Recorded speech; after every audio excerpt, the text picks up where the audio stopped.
Life isn't fair at all. Leadership is being very uncomfortable all the time. It is holding yourself to such a standard that is almost untouchable. You've literally dedicated your life to a higher cause, a higher purpose beyond you.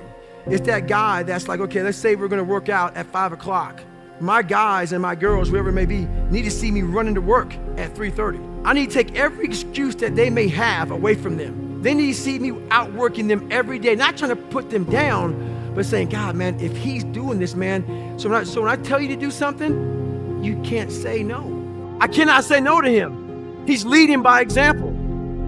So that's what it's all about. It's about, and people say lead by example. It's so easy to say that, man. It's so easy to say that, but to do that every day, to wake up every day miserable and say, God, I don't want to do this anymore, that's when you know you're a leader. Every single day, you know, I'm going back in the lab again, man. That's when you know you're being a leader, when your life truly it sucks. It's just truth, man. Perspective. Being a leader is horrible.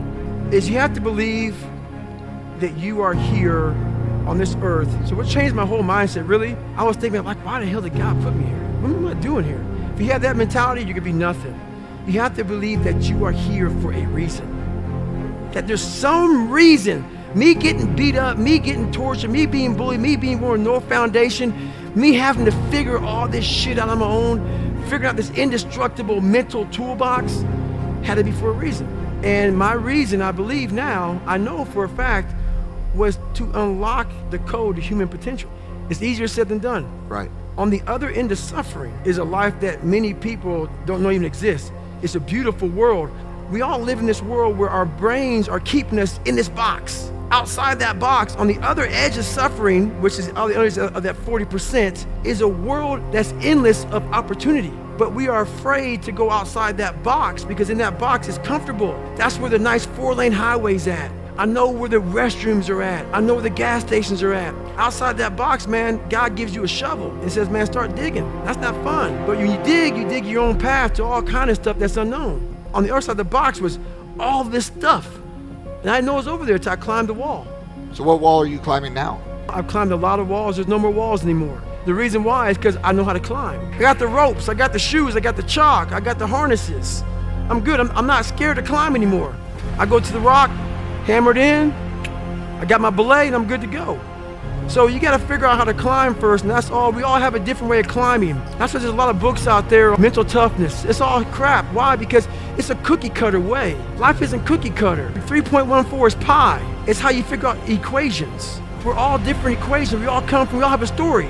We all have to strengthen our mind to figure out our own equation. Once you figure out your own equation in life, you can then start picking away at how to be better. But you first have to figure out your equation in life. Once you figure that out, man, you can do anything. Right now, a lot of you right now can be motivated as hell, go out of here and be like, yeah, I'm motivated. Like you said, you're right. Not being driven or obsessed, this motivation fades. And motivation is at the all-time high when your bills are paid, when your wife or husband is good, when everything is good, you're motivated. It's that person when all hell breaks loose and everything falls apart that says, I still gotta get it in.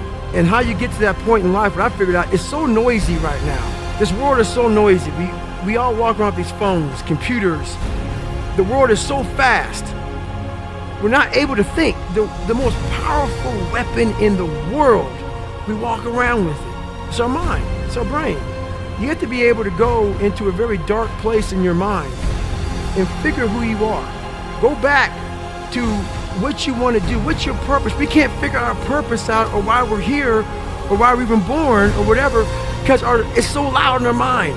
We don't have any quiet time with ourselves to sit back and say, what do I really want? There's so many different dialogues in our head that we can't think. So my biggest thing is you have to be alone in a very dark place in your mind to think about what is important to you.